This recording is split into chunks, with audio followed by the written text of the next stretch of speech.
Halo guys, kembali lagi di review dan kali ini kita mau nge-review Daihatsu Zebra, mobil keluarga yang bentuknya itu tuh kayak kapsul ya, kayak kapsul yang ada di film-film luar angkasa biasanya.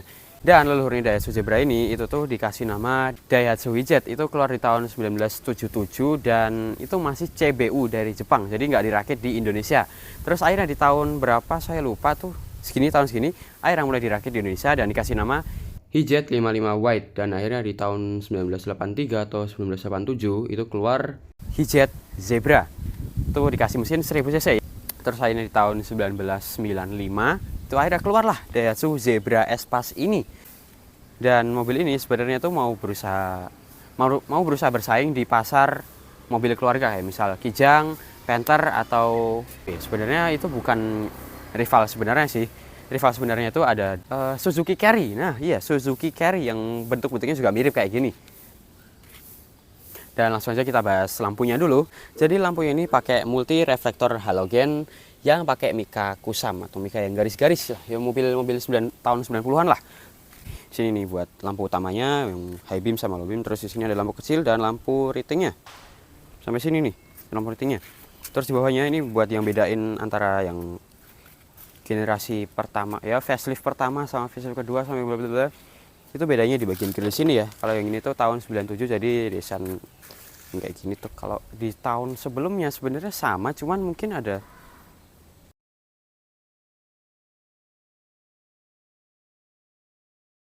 terus di bagian sini nih ada kayak air scope-nya mungkin buat dinginin mesin ya, karena mesinnya ini di bagian bawah. Oh enggak, ini ternyata di sini nih radiatornya atau apa ya, nembus nggak sih? Bentar.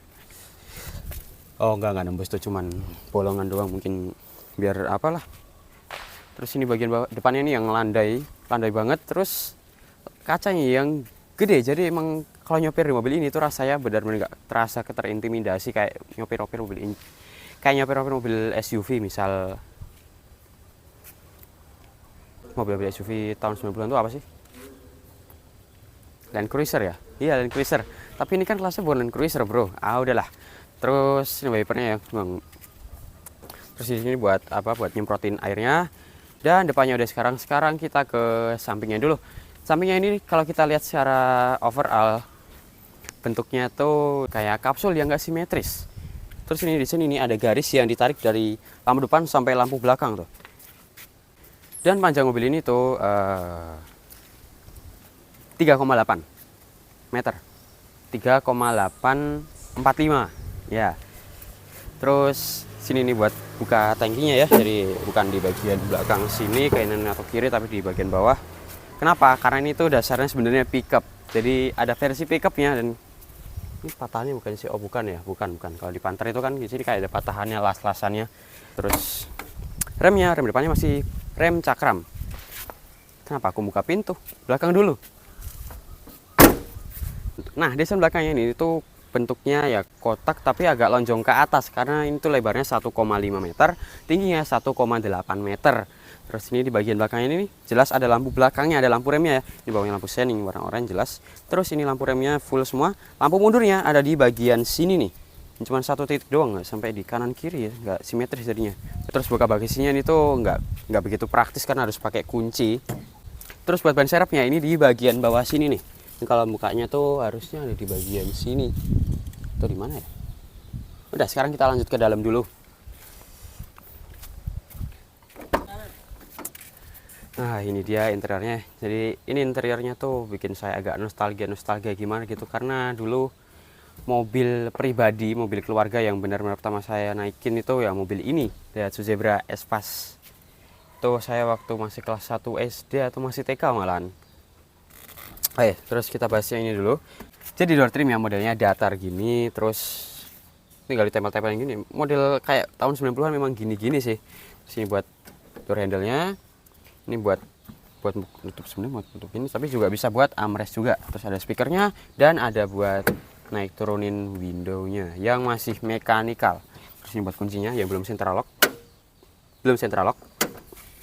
Nah, terus di sini nih, ini buat oli remnya. Jadi kalau misal kalian bingung di mana oli remnya ada di sini. Dan mesin itu ada di bagian bawah sini ya. Oke, saya duduk dulu nih. Oke, terus ya duduk di sini nih.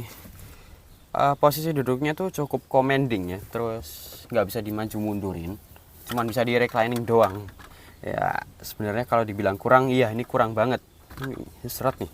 Terus setirnya ini juga fix, nggak bisa di tilt ataupun teleskopik. Terus bagian ini buat saklar headlamp, belum ada fog lamp, cuma ada lampu kecil doang. Terus di kirinya ada saklar wiper yang udah intermittent tapi belum bisa diatur interval waktunya. Terus ini di bagian tengah ini ada kisi AC 3 bolongan, dan di bawahnya ini ada kayak kosong, kayak buat tipe di atasnya nih. Terus bawahnya lagi nih, ini buat atur-atur AC-nya yang simple banget. Cuman ada buat kipas sama suhunya. Terus bagian buat tip yang bisa buat USB atau flash disk, terus aux sama CD, dan bisa buat radio juga. Oh ya, posisi antenanya itu ada di bagian atas ini nih. Nih, saya naik ini ya. Nah, bagian sini, ini bisa buat cuma naik-naikin, cuma bisa dinaik-naikin doang, nggak bisa dipanjang pendekin ya. Biasanya kan ada di bagian sini nih, ya kan? Sini terus tinggal keluarin tangan aja terus set. Nah, tapi di sini enggak, tapi ini ada di bagian tengah situ. Oke, lanjut ke dalam lagi, bro. Terus ini tuas transmisinya manual 5 speed yang nggak ada varian maticnya. Terus ini handbrake-nya mechanical. Di sini ada glove box, tempat penyimpanan yang belum soft opening. Kasar sekali itu. Ini semua kisi AC-nya bentuk-bentuknya mirip-mirip, tapi yang kanan di sini ini bentuknya lebih kecil daripada yang bagian kiri situ. Cuma dashboardnya ini benar-benar gimana ya? Kayak futuristis gimana gitu pada zamannya. Karena ini kalau dilihat-lihat ini mirip kayak di Innova Reborn. Wow, itu tahun 90-an bro, keren. Terus mesinnya ada di bagian bawah sini ya. Jadi mesinnya nih mukanya di sini. Nah ini mesin ini. Di bagian sopir juga ada nih. Tapi kita buka yang sini aja. Nih kalau dinaikin semua joknya bakal kedengak, dan di sini mesinnya. Ini buat radiatornya, jadi kalau nanti di sini. Nah mesinnya ini ada 3 varian ya, kalau di tahun 2000 ke atas sih, tapi ini kan tahun 90-an, jadi ini cuma ada 2 pilihan mesin, yang 1300 cc dan 1600 cc karburator dua-duanya. Jadi kalau ini nih kayaknya 1300 ya, atau berapa coba? Kuncinya di mana tadi tuh? Oh ini, cek STNK-nya dulu. Lanjut cek STNK. Rapopo. Oh ini yang 1300 cc. Kok 1300 cc toh? Pantesan. Iya, jadi larinya nggak begitu kencang, tapi dia kuat. Ya, walaupun dia bensin ya, jadi larinya tuh kayak diesel, pelan tapi kuat buat tanjakan. Nah, jadi panjang mesinnya itu tuh dari sini ya, dari sini sampai atau sini tadi, sampai dari sini sampai belakang sini nih. Terus posisi joknya nih tuh enak sih jujur, dan dimensi mobilnya tuh yang nggak lebar-lebar amat, tadi cuma 1,5 meter. Jadi bawanya tuh kayak nyantai. Tambah lagi nih, kacanya gede-gede semua, kanan kiri gede, depan gede, belakang gede, yang ada di paling belakang tuh gede juga. Jadi visibilitas di mobil ini tuh blind spotnya bener-bener minim.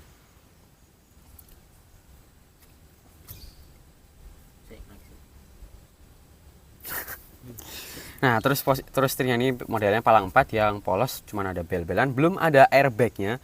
Dan buat panel instrumen ya, ini ada tachometer, speedometer yang cuma mentok di 140, tapi ini kayaknya maksimal di 120 sih. Terus ada indikator bensin, indikator panas suhu mesin, dan kanan kiri ini buat apa sih? Yang kanan ini cuma buat itu aki, air sama air apa sih, lupa aku. Aki sama rem tangan. Airnya saya nggak tahu apa tuh. Sekarang belakang. Oh ini ada lampu nih, lupa. Ini udah mati ya? Ini udah mati. Terus spion tengah ya ini fix, nggak ada DNX. Ini nggak ada spionnya, bukan spion, apa namanya? Kaca buat cermin tuh. Nah udah, kita ke belakang sekarang, depan udah selesai.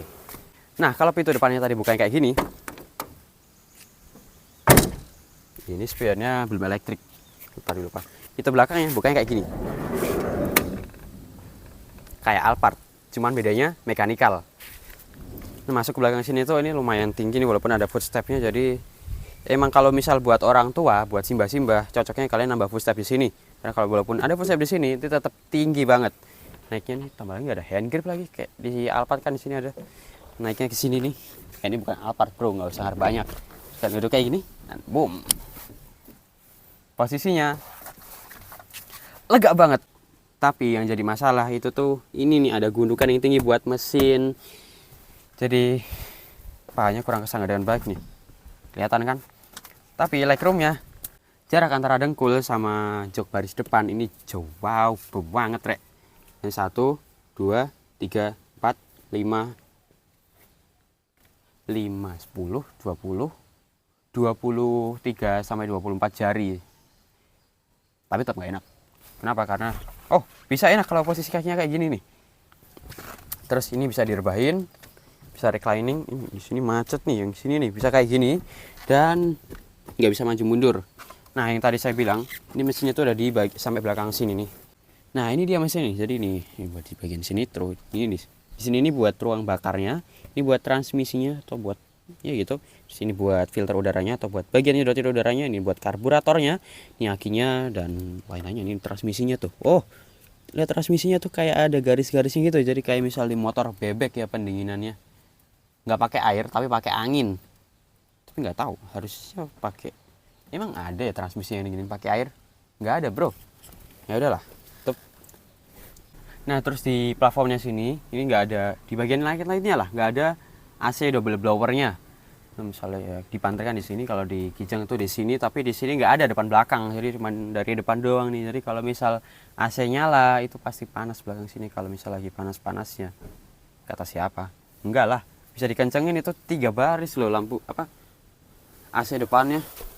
Nah terus door trimnya nih, jadi door trimnya ini cuma ada buat nyeting-nyeting ini, buat buka pintu, kunci, aduh susah bro, sama buat buka jendela yang masih mekanikal, sama sisa-sisanya rata sih. Jadi ini bahannya soft touch ya, sama kayak depan tadi nih. Wow, soft touch ya, soft touchnya ini tetap aja mending yang plastik, tapi soft touch di bagian armrestnya. Nah terus di atas yang sini nih, ini buat hand gripnya yang dapat di kanan kiri, depan belakang. Enggak depan belakang juga, kanan kiri belakang. Terus di depannya itu buat di atas ini, tapi di depan situ tuh di pilar A nya. Kalau di pengemudinya dia nggak dapat ya, karena buat apa? Karena sopir itu bisa pegangan sama setir, ngapain dia pegangan sama hand grip.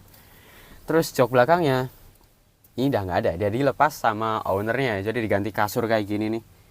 Enak sih malah menurutku, karena kita bisa jadi tiduran. Enak sekali rasanya. Enak banget ya, ini kayak panjang banget gitu loh. Walaupun dia panjangnya cuman tadi berapa? 3,8. Ya 3,8 meter doang, tapi dia nggak ada moncongnya. Ya itu kelebihan mobil yang nggak ada moncongnya. Tadi itu ya. Jadi kalau nggak ada moncongnya, kabinnya bisa lega. Tapi kalau ada kecelakaan, naudzubillah min dzalik, itu bisa langsung masuk ke kabin impactnya. Jadi kurang safety. Kayak misal di HS, yang HS Premio sama HS komuter itu kan HS Premio itu kan penerusnya Daihatsu sih, Toyota HS komuter. Dan di Premio itu ada moncongnya karena lebih baru. Dan penerusnya Daihatsu Zebra ini juga dikasih moncong, yaitu Daihatsu Grand Max sama Luxio. Sama aja, cuma beda muka doang. Kalau Luxio itu model versi mewahnya dari sebuah Grand Max. Kalau sebuah Grand Max itu versi sederhananya dari sebuah Luxio. Dan sekian review dari saya Helmi, pamit undur diri. Jangan lupa like, subscribe yang belum, share, komen terserah sih mau atau enggak. Terima kasih sudah menonton. Saya Helmi pamit undur diri lagi. Sekian. Pas Ramadan ini lo. Rasa. Wes bro.